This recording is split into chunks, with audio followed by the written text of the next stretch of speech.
મિત્રો આજે હું આવ્યો છું સોબારી ગામે કે જ્યાં વર્ષો જૂનું હનુમાન દાદાનું મંદિર આવેલ છે.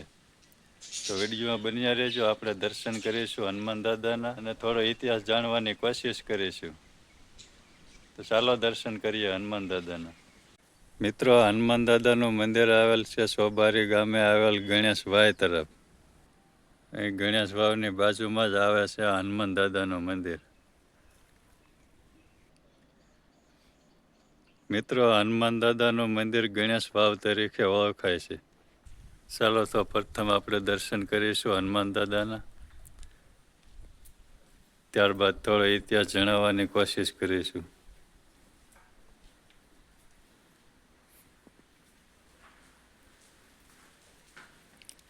જય બજરંગબલી.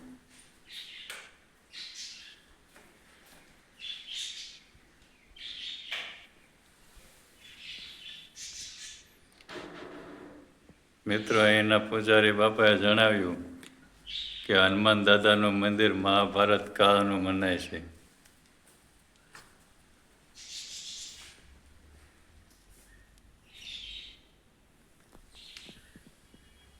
મંદિરની બાજુમાં જ શિવાલય આવેલ છે. તો આપણે મહાદેવના પણ દર્શન કરીશું. તો અહીં હનુમાન દાદાના મંદિરના બાજુમાં જ આવે છે શિવાલય.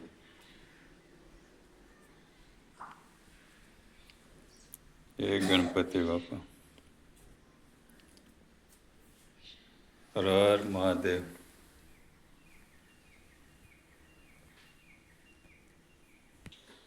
જય હનુમાન દાદા. મિત્રો અહીંના પૂજારી છે રમેશ પુરીજી ગોસ્વામી, કે જેઓ અહીંયા હનુમાન દાદાની સેવા કરે છે. મિત્રો આપણને મહારાજે જણાવ્યું કે હનુમાન દાદાનું મંદિર છે તેમની સ્થાપના પાંડવોએ કરેલ. પહેલાં અહીંયા નાનું મંદિર હતું. હાલ જ અહીં આ મંદિરનું નવનિર્માણ કરેલ છે. મિત્રો અહીં મંદિરે રહેવા માટે તેમજ જમવા માટે સારી એવી સુવિધા છે.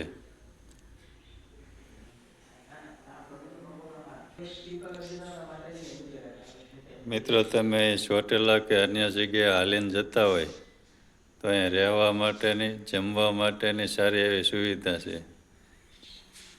ત્યાંના અહીં કોઈ પણ પૈસા લેવાના આવતા નથી. અહીં સેવા ફ્રીમાં આપે છે.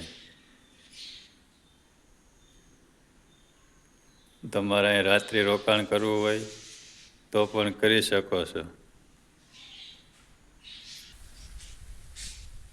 અહીં વર્ષ દરમિયાન અનેક ધાર્મિક કાર્યક્રમ પણ યોજાય છે. હનુમાન જયંતિ, સંતવાણી, કથાઓ. અહીં રામચંદ્ર ભગવાનની પણ સ્થાપના કરેલ છે, તો આપણે એમના પણ દર્શન કરી લઈએ. રામ લક્ષ્મણ જાનકીના. મિત્રો આ જગ્યા આવેલી છે આ મંદિરને નીચે, કે જ્યાં મંદિરના પૂજારી ધ્યાન કરતા હોય છે. અહીં પૂજારી બાપા ધ્યાન કરવા આવે છે.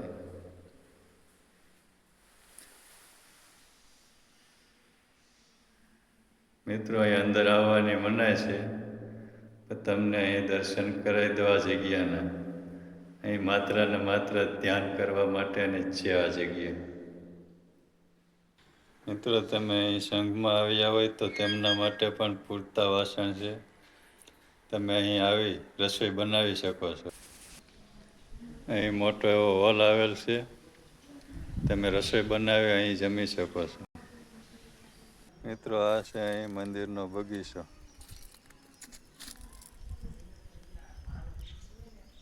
બગીચામાં અનેક ઝાડવા વાવેલ છે. અહીં ઘણા ફૂલના ઝાડવા છે, ઘણા ફળના ઝાડવા છે. તમે જોઈ શકો છો.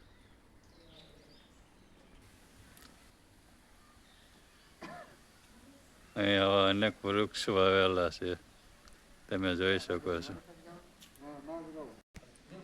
મિત્રો તમે પણ ચોટીલા આસપાસ આવો છો તો ગણેશ વાવ તરીકે ઓળખાતા હનુમાન દાદાના દર્શન કરવા જરૂર આવજો.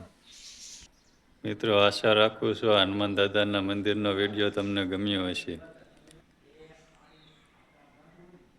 વિડીયોને લાઈક કરજો, શેર કરજો અને કમેન્ટ કરજો.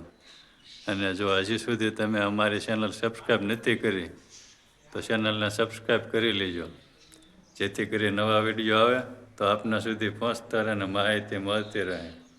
જય બજરંગબલી. મિત્રો, હનુમાન દાદાના મંદિરની લોકેશનની વાત કરીએ તો ચોટીલાથી અંદાજે થાય છે 12-15 કિલોમીટર. ચોટીલાથી જસદણ રોડ પર આવે છે સોબારી ગામ, ત્યાં જ આવેલ છે હનુમાન દાદાનું મંદિર.